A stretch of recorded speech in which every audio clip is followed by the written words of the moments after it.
A soft, golden light filters through the trees as the sun rises over the wilderness. Enkidu lies on the ground beside Shamhat, his body half covered by earth and leaves. Birds chirp in the distance, the sounds of the forest surrounding him. He stirs, blinking slowly, awakening from his slumber. His eyes dart around, searching for the familiar sights of the wild animals that once surrounded him. Enkidu, where are they? He sits up, his body tense, looking toward the woods as if expecting the animals to return. But they are gone. Shamhat watches him from a distance, sensing his confusion. Enkidu, the lions, the gazelles, why do they not come to me? Shamhat, they sense you are no longer one of them, Enkidu.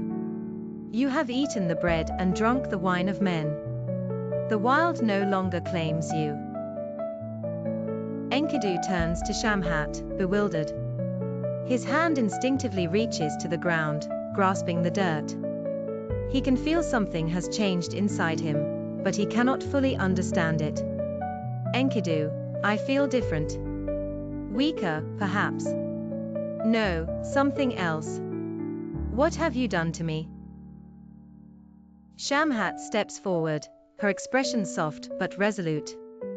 I have done nothing but show you the path of men. The gods have called you to a different life. Come, let me show you Uruk, where your destiny awaits.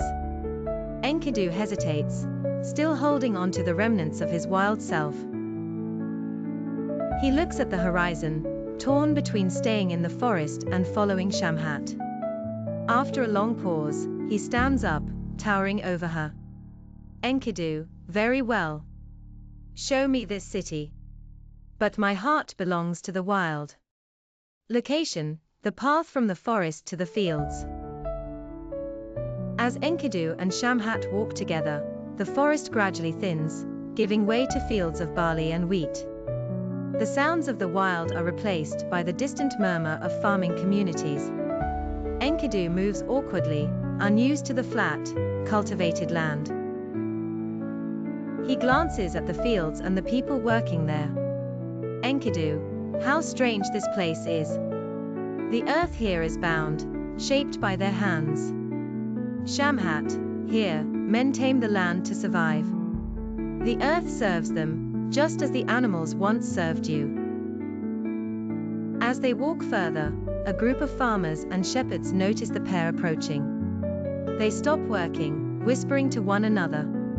Enkidu's wild appearance and sheer size catch their attention. Farmer, look at him. He moves like a beast. Farmer, he must be one of the gods' creations, surely. The farmer's children hide behind their mothers, staring wide-eyed at Enkidu as he passes.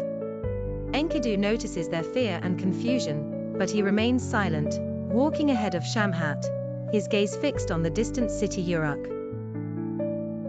As they pass through a shepherd's camp, Enkidu spots a herd of sheep penned up behind wooden fences. He slows, watching the sheep move restlessly in their enclosure. His instincts take over, and without a word, he moves toward the pen. The shepherds glance at each other in alarm as Enkidu approaches the fence. Without hesitation, he grabs the wooden bars and tears them apart as if they were twigs, freeing the sheep into the open fields. Shepherd, what are you doing? Stop! The sheep scatter in all directions, bleating loudly as they run free.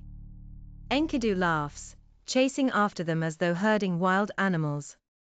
The shepherds frantically rush to stop the chaos. Shepherd, you brought a madman here. He's ruining our flock. Shamhat steps forward, raising a hand to calm the situation. Shamhat, Enkidu, stop. These are not wild creatures. They belong to these men. They depend on these sheep for their survival.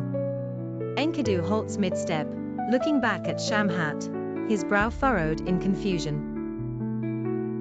Enkidu, they cage the sheep as they cage themselves. How can they live like this? Shamhat, this is the way of men. They tame what is wild to survive. You must learn to live among them, Enkidu. There is strength in this, too.